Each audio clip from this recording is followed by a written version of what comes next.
एक दिन लेखक के साले साहब एक नेपाली लड़के को लेकर लेखक के घर आते हैं। उसकी उम्र 12-13 वर्ष के लगभग थी।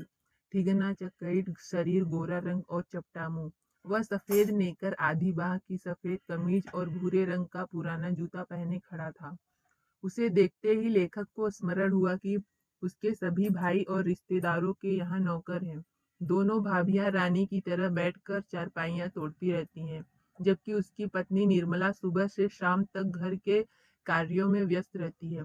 यह सोच लेखक का मन ईर्ष्या से जल उठा तथा निर्मला भी हर वक्त नौकर रखने की रट लगाए रहती थी। यही स्मृति बहादुर को देखकर लेखक को नौकर रखने की आवश्यकता का अनुभव कराती है। साले साहब लेखक व उसके परिवार को बहादुर का परिचय देते हुए कहते हैं कि यह एक नेपाली बालक है जिसका गांव नेपाल और बिहार की सीमा पर था तथा इसके पिता युद्ध में मारे जा चुके हैं। घर परिवार का भरण पोषण इसकी माँ करती थी। वह चाहती थी कि लड़का घर के कामकाज में हाथ बटाए, परंतु शरारती प्रवृत्ति के कारण इसने एक बार उसी भैंस को बहुत मारा जिसको उसकी माँ बहुत प्यार करती थी। इसलिए माँ ने इसे बहुत मारा, जिसकी वजह से इसका मन माँ से कट गया और एक दिन यह माँ के रखे रुपयों में से 2 रुपए निकाल कर वहां से भाग आया। लेखक द्वारा लड़के का मन पूछने पर वह अपना नाम दिल बहादुर बताता है। लेखक उसे अपने घर में नौकर बनकर रहने के फायदे बताते हुए कहता है कि तुम अपनी सभी शरारतें छोड़कर ढंग से काम करना और इस घर को अपना ही समझना। हमारे घर में नौकर चाकर को बहुत प्यार और इज्जत में से रखा जाता है। जो सब खाते पहनते हैं वही नौकर चाकर खाते पहनते हैं। यदि तुम हमारे घर में रह गए तो सभ्य बन जाओगे, घर के और लड़कों की तरह पढ़ लिख जाओगे और तुम्हारी जिंदगी सुधर जाएगी। निर्मला भी उसे नौकर बनने से पहले घर के कुछ व्यवहारिक उपदेश देती है। कहती है कि इस मोहल्ले में बहुत तुच्छ लोग रहते हैं। न तो तुम्हें किसी के घर जाना है और न ही किसी का कोई काम करना है। कोई बाजार से कुछ लाने को कहे तो अभी आता हूँ कहकर खिसक जाना। तुम्हें घर के सभी सदस्यों से आदर व सम्मान से बोलना होगा तथा अपनी हिदायतें समाप्त करते हुए बड़ी ही उदारता के साथ वह उस लड़के के नाम से दिल हटा देती है। अब उसका नाम केवल बहादुर ही बचता है। बहादुर अत्यंत परिश्रमी लड़का है जो अपनी मेहनत से पूरे घर को न केवल साफ सुथरा रखता है बल्कि घर के सभी सदस्यों की सभी आवश्यकताओं को पूरी करता है। उसके आने से परिवार के सभी सदस्य बड़े ही आराम तलबी एवं कामचोर व आलसी बन जाते हैं। इतना काम करने के बावजूद वह हमेशा हंसता रहता है। हंसना और हंसाना मानो उसकी आदत बन गई थी। वह रात में सोते समय कोई न कोई गीत अवश्य गुनगुनाता है। निर्मला का बड़ा लड़का किशोर एक बिगड़ा हुआ लड़का है जो शान शौकत तथा रोब से रहना पसंद करता है। वह अपने सारे काम बहादुर को सौंप देता है। यदि बहादुर उसके काम में थोड़ी सी भी लापरवाही करता तो वह बहादुर को गालियां देता तथा छोटी छोटी गलती पर बहादुर को पीटता भी है। बहादुर पीटकर एक कोने में चुपचाप खड़ा हो जाता है और कुछ देर बाद फिर घर के कामों में पूर्ववत जुट जाता है।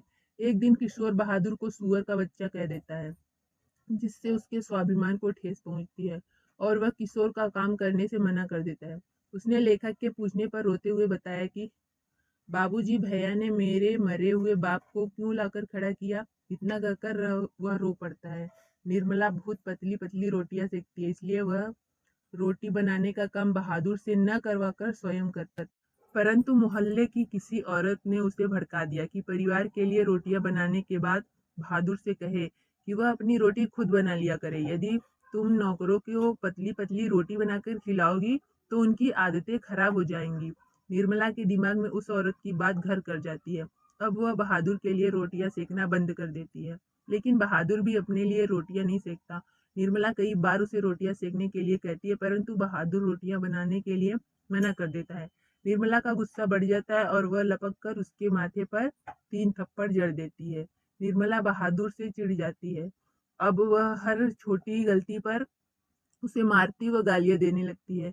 एक दिन निर्मला के रिश्तेदार अपने पूरे परिवार के साथ उसके घर आते हैं। चाय नाश्ते के बाद बातचीत के दौरान अचानक रिश्तेदार की पत्नी अपने 11 रुपए खो जाने की बात कहती है। सभी बहादुर पर संदेह करते हैं। बहादुर लगातार मना करता है कि मैंने रुपए नहीं लिए, फिर भी उसे डराया धमकाया जाता है तथा लेखक द्वारा पीटा भी जाता है। इसके बाद निर्मला भी उसे डराती धमकाती है तथा 2-4 तमाचे भी जड़ देती है। तब भी बहादुर अपने निर्दोष होने की बात कहता है, परंतु उसकी बात पर कोई विश्वास नहीं करता। चोरी की घटना के बाद घर के सभी सदस्य बहादुर को घृणा व संदेह की दृष्टि से देखने लगते हैं और उसे कुत्ते की तरह दुत्कारने लगते हैं। बहादुर भी अब उदास रहने लगता है। अब उसके मन में घर वालों के प्रति कोई अपनापन व लगाव न रहा। बहादुर को अब पहले की अपेक्षा अधिक डांटा व मारा जाता है। उससे अब गलतियां व भूलें भी अधिक होने लगती हैं, जिस कारण अब वह काम में भी लापरवाही करने लगता है। एक दिन उसके हाथ से सिल छूटकर गिर गई और उसके 2 टुकड़े हो गए। पिटाई के डर से तथा लोगों के क्रूर एवं असभ्य व्यवहार से तंग आकर वह अपना सारा सामान घर में ही छोड़कर कहीं चला जाता है। निर्मला, उसके पति एवं किशोर को उसकी ईमानदारी पर विश्वास हो गया था। वे जानते थे कि रिश्तेदार के रुपए उसने नहीं चुराए थे।